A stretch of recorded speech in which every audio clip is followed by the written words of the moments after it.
programang ito ay rated SPG. Striktong patnubay at gabay ng magulang ang kailangan. Maaaring may masiselang tema, lengguwahe, karahasan, sexual, horror o droga na hindi angkop sa mga... Sama mo si Taning, ako kumakaway sa'yo mula sa langit.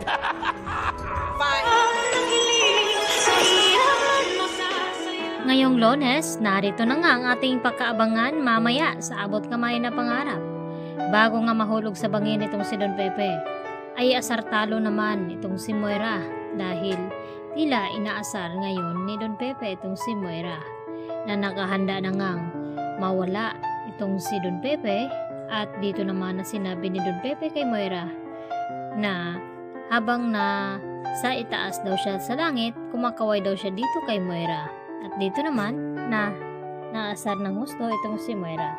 At nang iwanan nga nila Moira at Balahadja itong si Don Pepe at pinakalagan dito ni Dax, ay dito naman na kumuha ng pagkakataon itong si Don Pepe at gamitin itong binigay ni Zoe na gamot na pangpatulog. At dito niya na itinurok kay Dax at nahimatay nga ito. At hindi na nga nag-aksaya ng oras itong si Don Pepe. Agad siya na kumuha dito ng kahoy upang ipokpok dito naman kay Balahadja. At sakto nga pagpasok ni Balahadja dito sa pinagtatalian ni Don Pepe, ay dito niya hinampas at talagang bumulagta ito. At dito na rin nagmamadali itong si Don Pepe lumabas at dumaan sa likuran. At dito rin na niyakap ni Zoe nang makita ni Zoe itong si Don Pepe. At dito rin na sinabi ulit ni Don Pepe na wag daw mag-alala dahil hindi daw niya idadawit itong si Zoe at itong si Moira. Kaya agad na tinungo nila ni Zoe at Don Pepe itong kotse at pinasakay siya nito.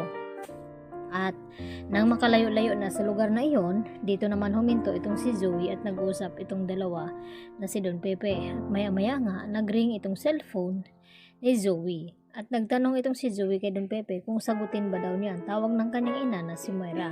At dito naman na sinabi ni Don Pepe na sagutin niya para hindi magduda at hindi mag-isip na kung ano-ano itong si Moira. At dito nga sinagot ni Zoe at nagtanong pa nga ito kay Don Pepe na kung sabihin na ba daw niya na pinatakas niya itong si Don Pepe at wala siyang balak na idamay sa pangyaring pagkidnap dito. At dito naman na sinabi ni Don Pepe sa kanila kay Zoe na wag daw muna dahil baka nandun pa itong si Balahadja at delikado itong si Moira.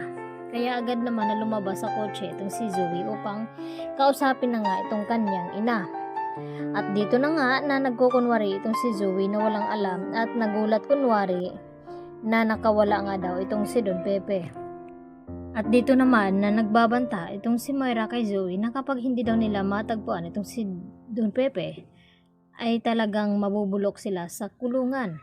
At dito rin na ibinaba na nga ni Zoe ang telepono at sakto naman na tinawagan ni Don Pepe itong si RJ at itong si Giselle. Sa akala na narinig at nalaman na nga dito ni Giselle at RJ na may kinalaman nga itong si Zoe at Moira sa kidnapping.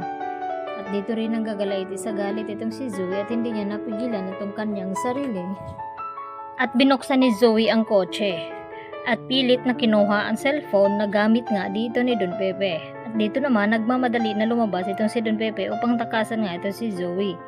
At dito rin sa labas ng kotse, dito nagtatalo ang dalawa at sinabi ni Zoe na walang utang na loob itong si Don Pepe pagkatapos niya itong tulungan. At dito rin nagumante itong si Don Pepe at sinabi kay Zoe na traidor ito at wala siyang apo dahil si Annalyn lamang nag-iisang anak dito ni RJ. At tuluyan na ngang naitulak ni Zoe itong si Don Pepe sa bangin. At dito naman na hindi ipatiyak kung nakakaligtas nga ba ito. Kaya yan naman ang ating pakatutukan kung masabi pa ba ni Don Pepe ang kanyang nalaman na ito si Zoe ay hindi nila kadugo. Yan lang po at marami pong salamat.